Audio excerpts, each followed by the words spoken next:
پہلی پچھلی نشست میں میں ایک بات کر رہا تھا کہ دیکھیے دو لفظ بڑے ثقیل ہیں مسلمان کی زبان کا. اس سے پتہ چلنا لگا کہ ہم بڑے گنہگار، ہم بڑے گنہگار، اور یہ کہ ہم تو دنیا دار. یہ لفظ صاحب ایمان کے لیے بہت ہی نامناسب ہے. ایسا کہنا کہ ہم گنہگار ہیں اور یہ کہنا کہ ہم دنیا دار ہیں، ارے اتنی بڑی نعمت ہے نہ کر کہ ناقدری کر رہے ہو کہ صاحب ایمان ہو، مسلمان ہو، براہ راست اللہ تعالیٰ سے تعلق ہے. تم ایمان لائے ہو وحدہ لا شریک ہو، اس جس ذات سمجھیے پر تم ایمان لائے ہو، اور وہ تمہارے لیے اس نے ذات حیات تمام مرتب کر دیا ہے، ذات نماز مرتب کر دیا ہے. اپنے فضل و کرم سے ایک ایک بات تم کو بتا دی ہے، وہ باتیں جو تمہارے لیے دنیا میں بھی کام تم اور آخرت کے نظام ہے. تم صاحب ایمان، تمہارا پر بہت بڑا کرنا عالم امکان سے تم سے بڑا سرمایہ دار کوئی نہیں. میں عرض کرتا ہوں کہ سرمایہ داری کی تفصیل کر لیجیے کہ صاحب منصب ہیں، وزارت ہے، صدارت ہے، بڑے بڑے عہدے، ایک سرمایہ ہے، منصب ہے، سرمایہ ہے روپے کا، پیسے کا، مال کا، یہ بھی بڑا سرمایہ ہے. علم کا سرمایہ ہے جو صاحب علم کے بعد علم کا سرمایہ. سرمایہ مختلف قسم کے ہیں مختلف، لیکن اس سرمایہ سے گرا تھا تو سرمایہ نہیں عالم امکان میں کہوں صاحب ایمان. ہمارے پاس ایمان کی دولت، ایمان کا سرمایہ اتنا بڑا ہے کہ اس کے آگے عالم امکان کے ہر چیز بھیج، سارے سرمایہ ناقص، بیکار، بے حقیقت، تو سب نہیں رکھے رہ جاتے ہیں. یہ سرمایہ ایمان بھر دنیا میں بھی کام آتا ہے، آخرت میں. قدر کرو بھائی اپنے ایمان کی، اپنے ایمان کی قدر کرو. ایمان بہت بڑی قدر کی چیز ہے. یہ کہنا کہ ہم گنہگار ہیں اور بڑے ناپاک ہیں اور ہم کہاں کیسے متقی ہیں، یہ لفظ بہت ہی گستاخانہ اور ناقدری ہے. ایسا نہ کرو. تم صاحب ایمان، اس کی قدر کرو. کیسے گنہگار؟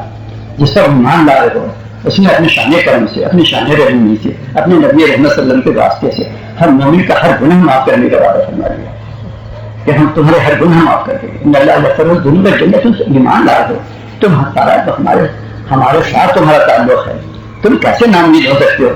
ہم نے تو اپنے ذمہ تمہاری مغفرت رکھی ہوئی ہے. اب یہ کہ نفسانی اور شیطانی وساوس کا آنا اور خطرات کا آنا اور گناہوں کا صدور ہو جانا اور لرزشیں ہو جانا، یہ بھی ہماری بشریت ہے. لیکن صاحب ایمان ہونے کے بعد اللہ تعالیٰ نے سبھی محفوظ کر دیا کہ چاہے جس سے تم سے جو کچھ بھی ہو جائے، لرزش ہو جائے، گناہ ہو جائے، عمل بڑھ جائے، دل بڑھ جائے، زبان بڑھ جائے، عمل خراب ہو جائے، جب تم اس سے صاحب ایمان ہو ایک نہ ایک دن ضرور پچھتاؤ گے. ضرور تم کو تاثر ہوگا کہ یاد نہ کی، بہت برا کیا، یہ گناہ ہو گیا. جس دن یہ نظامات پیدا ہوئی سارے گناہ معاف ہو گئے. یہ ہم نے ایسا احسان عظیم عطا فرمایا ہے مسلمانوں کی طرف کہ ایمان کی سلامتی کے لیے اور اس کے تحفظ کے لیے استغفار کرتی ہے. پھر استغفار کرنے کہتے کیوں کہتے ہو دیکھتے کہ ہم گنہگار نہ پتا کیا. بڑے افسوس کی بات، یہ محاورہ بالکل غلط ہے. کوئی مومن گنہگار نہیں. جب تدبیر موجود ہے، عبادت موجود ہے، تو پھر کیوں کہتے ہو کہ ہم گنہگار ہیں؟ کیا اعلان سے فائدہ کیا؟ ارے جس کا گناہ کیا اس سے کہو نظامت کے کیا یا اللہ ہم سے گناہ ہو گیا، معاف کرنی معاف کر. ناپاکی کا اظہار کیا؟ اچھا کوئی فیشن ہے یہ یا کوئی توازو ہے یہ کہ کہتے ہر ایک سے کہا جائے کہ ہم گنہگار ہیں؟ تم گنہگار ہو تو کس کام کو دو کریں کہ گندا آدمی کسی کام کا، کوئی بخت نہیں تمہاری، کوئی عزت نہیں تمہاری. تو ایک تم نے کیا محاورہ مقرر کر رکھا ہے کہ ہم گنہگار ہیں؟ بھائی گنہگار ہے تو کیوں توبہ استغفار نہیں کر لیتے تم؟ کون سی چیز ہے، کون سی چیز مانے ہے؟ بھائی کبھی آئندہ ایسا نہ کرو. جب کبھی کوئی خدش ہو جائے، نہیں ہم لوگ بھی معمولی بات ہے، میں نے کچھ ترکیبیں بتا دی ہیں کہ رات کو سوتے وقت اللہ تعالیٰ کی نعمتوں کا استقبال کیا کرو، اس سے شکر ادا کیا کرو. اپنی تصویرات کو جاگا لو، جہاں جہاں لوگ بیٹھی جو بیٹھا دکان بیٹھی استغفار کر لو، صاف ہو جاؤ گے. کلمہ تجدید کرو، اشہد ان لا الہ الا اللہ اشہد ان محمد رسول اللہ صلی اللہ علیہ وسلم، استغفر اللہ ربی من کل ذنب واتوب الیہ، پاک ہو گئے. جب اتنا سہل نسخہ پاکی کا ہے تو پھر اپنے اعلان کرنے سے کیا فائدہ کہ ہم گنہگار ہیں، خطاکار ہیں. خبردار، یہ بڑی ناشکری کی بات ہے. اگر اسی پہ پکڑ لیے گئے کہ تم کرتے ہو ہم گنہگار ہیں اور توبہ استغفار نہیں کرتے تو یقیناً سزا ملے گی. سزا سے نہیں چھوٹ سکتی. عافیت ایسی نہیں ہے کہ گناہ کرو توبہ کرو، گناہ کرو توبہ کرو. کیا عمر بھر یہی کرنا ہے؟ عمر بھر گناہ ہو عمر کہنے کی بات ہے کہ عمر بھر گناہ ہو عمر بھر توبہ کرو.